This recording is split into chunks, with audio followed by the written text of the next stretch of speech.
Tubaha ikaze mu kiganiro cy'ukumburamakuru. Muri iyi video tugiye kuganira ku bintu ushobora kuba wakora ugatera imbere ukagera ku rwego runaka wifuza. Rimwe na rimwe ugasanga utunze amafaranga menshi cyane cyangwa se ubayeho mu buzima bwiza wifuza. Muri iyi video kandi turanagaruka ku bintu ushobora kwirinda byatuma waba umukene cyangwa se ukabaho mu buzima bubi. Tubahaye ikaze muri iki kiganiro.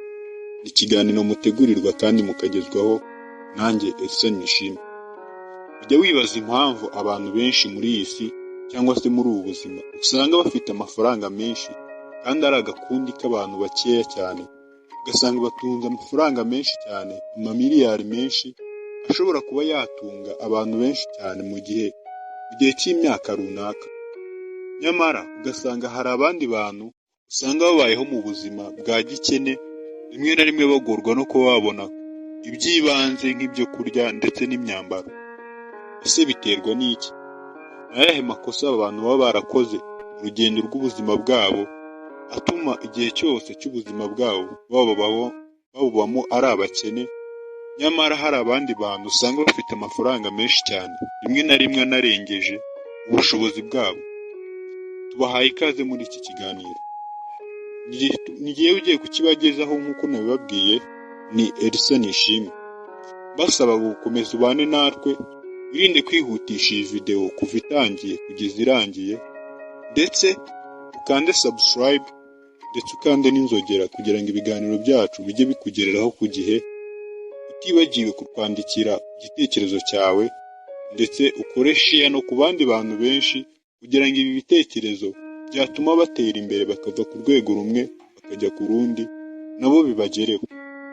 Tubahaye ikaze.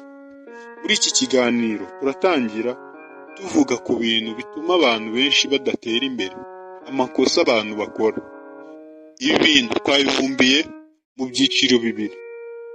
Mbese ikintu cya mbere gituma abantu benshi badatera imbere ni ukubaho bashaka kubaho nk'abandi. Kubaho ushaka kubaho nk'uko mugenzi wawe abayeho. Muri iyi minsi usanga internet yarateye imbere cyane, ku buryo abantu benshi birirwa kuri internet bareba amakuru y'ibyamamare aho byasohokeye, bareba amafoto y'abantu basohokeye muri za Philippines, muri za Dubai ndetse n'ahandi hantu henshi heza ku isi.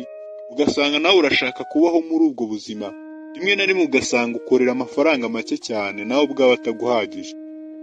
Wabona ya mafaranga make cyane ugashaka kuba wayashora muri ya mikufe myiza ubonye wa musitari yari yambaye kuri internet, za nkweto nziza ubonye yari yambaye, aho kuba wasevinga amafaranga yazagufasha mu buzima bwawe ndetse no kwiteza imbere, ugasanga uri kuyashora mu bintu bitagufitiye umumaro na gato. Ikintu cyo gushaka kubaho nk'uko abandi babayeho ni kimwe mu kintu gituma abantu benshi muri iyi minsi badatera imbere. Ndetse nimba ushaka kubaho neza ugatera imbere, ni ukwirinda kubaho nk'uko mugenzi wawe abayeho kandi utabifitiye ubushobozi no kuba waba mu buzima nk'ubwabayeho. Ikindi kintu gituma abantu benshi badatera imbere ni ukumva ko badafite ubumenyi runaka bakuye mu ishuri.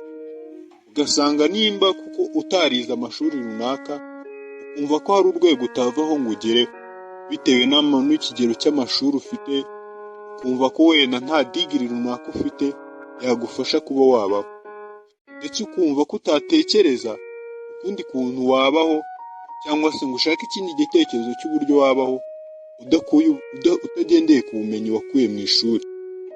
Iki nacyo kiri mu bintu bitumye abantu benshi badashaka ubundi buryo bwo kubaho batagendeye ku madigiri cyangwa se impamyabushobozi bakuye mu mashuri. Muri make, izi ni zo ngingo ebyiri twabateguriye, twakubiyemo ibintu bishobora gutuma abantu benshi muri iyi minsi badatera imbere, badakura amaboko mu mifuka ngo bakore. Ibintu byinshi n'ibingibi ni amwe mu makosa abantu benshi bakunda gukora. Muri make twayabumbiye muri ibi bintu bibiri. Ahubwo noneho turagira ngo twibande ku bintu bituma umuntu yakora ngo akava ku rwego rumwe akaba yagera ku rundi. Muri iki kiganiro twabateguriye ibintu bigera ku 8 bishobora gutuma umuntu yava ku rwego rumwe akagera ku rundi. ndetse akaba yakora agatera imbere, akaba yabaho mu buzima bwiza yifuza. Muri iki kiganiro twahisemo ko ikintu cya mbere ugomba kuba wakora kandi ukitaho ni ugushyira mu ngiro cyangwa se gushyira mu bikorwa imishinga wowe ubwawe ufite mu mutwe, urwego wumva wifuza kugeraho cyangwa se ibyo wumva wifuza gukora ukabikura mu magambo ukabishyira mu bikorwa. Muri iyi minsi hari igihe usanga umuntu afite imishinga myinshi mu mutwe cyangwa se ugasanga afite ibintu byinshi byo kuba yakora, ariko ugasanga ni ibintu biba mu magambo gusa, ntabivana mu magambo ngo abishyire mu bikorwa. Ndetse ibi nibyo bintu bituma abantu benshi badatera imbere. Ariko umuntu wifuza gutera imbere afata list bya bintu afite mu mutwe akabikura mu mutwe akabishyira mu bikorwa. Umunyarwanda niwe waciye umugani aravuga ngo vuga numve iruta kora ndebe. Wenda abantu babizi muzajya mushaka iyo migani muyumve neza. Ikindi kintu cya kabiri gituma abantu batera imbere bakava ku rwego rumwe bakajya ku rundi, gutekereza ikintu cya nyacyo cyo kuba wakora bitewe n'ahantu uri. Rimwe na rimwe usanga abantu benshi ugasanga agiye gutangira ubucuruzi runaka bitewe n'uko agendeye ku bantu runaka bakora ubwo bucuruzi aho hantu atuye. Ugasanga ntabanje kureba icyo abo bantu batuye muri izo quartier bakeneye cya nyacyo cy'ingenzi, ahise ahubuka gutangira umushinga uhubutse. Mbese muri make biri mu bintu bituma abantu benshi badatera imbere. Ugasanga wa mushinga utangiye mu gihe gitoya urahombye kuko utabashije kureba ikintu cya nyacyo gikenewe aho hantu ugiye gukorera. Ikindi kintu cya gatatu gituma umuntu ashobora gutera imbere ni uguhora wiyungura ubumenyi ku kintu ukora, ku kintu runaka ukora cyangwa se ku kintu runaka wifuza gukora. Ugahora usoma ibitekerezo cyangwa se n'ibitabo bivuga kuri icyo kintu, ukumva babashije kugera imbere cyangwa se babashije gutera imbere muri icyo kintu, icyo bavuga kuri icyo kintu. Ibyo bituma ukora icyo kintu ugifiteho amakuru neza kandi ucyumva, bikaba byatuma utera imbere ukava ku rwego rumwe ukagera ku rundi. Ikindi kintu cya kane aricyo gituma abantu benshi usanga bava mu bintu byoroshye no gucika intege. Kudacika intege rero ni ibintu bituma umuntu yakora cyane akagera ku rundi rwego.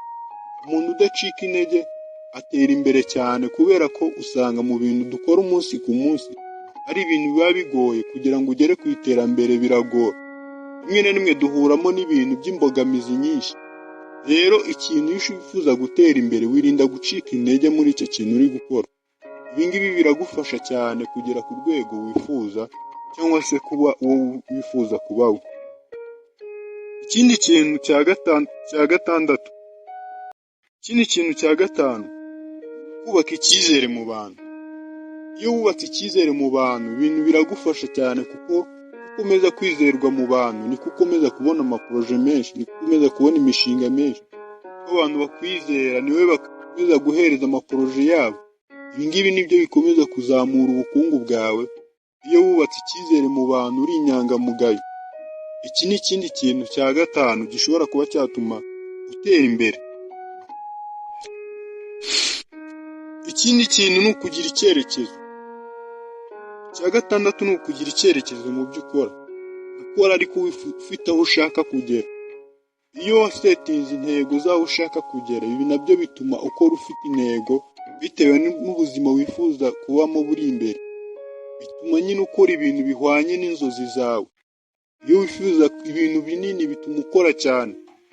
Umuntu rero ukorera ku ntego kandi ufite icyerekezo bituma agera kure cyane agatera imbere. Ikindi kintu cya karindwi gishobora kuba cyatuma umuntu atera imbere ni ukwirengera ingaruka z'ibintu byawe ukora, ndetse ukirinda kugira uwo ushyiraho amakosa y'ibitagenze neza. Nimba uri umukene ukirinda kugira uwo ushyiraho amakosa, ukirinda kugira uwo ubwira ko ari we watumye uba mu bukene urimo uyu munsi. Mbese ibyo urimo byose ukabyirengera ukiga kubaho nkawe. Biri mu bintu bishobora kuba byatuma nawe wakora ugatera imbere. Iyo uzi yuko ari wowe iterambere ryawe ari wowe rireba, nta wundi muntu ugomba gushinja kuba utarateye imbere, bituma utera imbere kandi ugakora cyane. ikindi kintu cya nyuma ari nta nicyo kizinze cyangwa se gihatse ibi bintu byose twavuze, ni ukumenya amafaranga no gukunda ifaranga. Gukunda amafaranga biri mu bintu bituma abantu batera imbere cyane. Rimwe na rimwe uzumva abantu bakubwira ngo amafaranga ngo ni amabyi ya shitani, cyangwa se ukumva abapasiteri bamwe na bamwe bakubwira ngo amafaranga ngo ni amabyi ya shitani, amafaranga yazanye na satani. Rimwe na rimwe nyamara bakakubwira ngo dukeneye imisanzu yo kuvugurura urusengero, dukeneye ibiki byo guhemba abakozi, kandi ibyo byose bigakorwa n'amafaranga. Amafaranga ntabwo ari amabyi ya satani, ahubwo iyo wamenya agaciro k'amafaranga no kumenya icyo amafaranga ahatse mu buzima bwawe, bituma ukora cyane kandi ukamenya uburyo bwo kuba wayakoresha neza no kuyamanaginga. Bakunzi b'ikiganiro rero cy'ukumburamakuru, izi nizo ngingo twari twabateguriye ku bijyanye n'ubuzima. Wowe wajyaga wibaza impamvu abantu bamwe na bamwe batera imbere bakagira amafaranga menshi, nyamara ugasanga hari n'abandi bantu usanga ari abakene mu buzima bwabo bwose babayemo, ukibaza impamvu ibitera.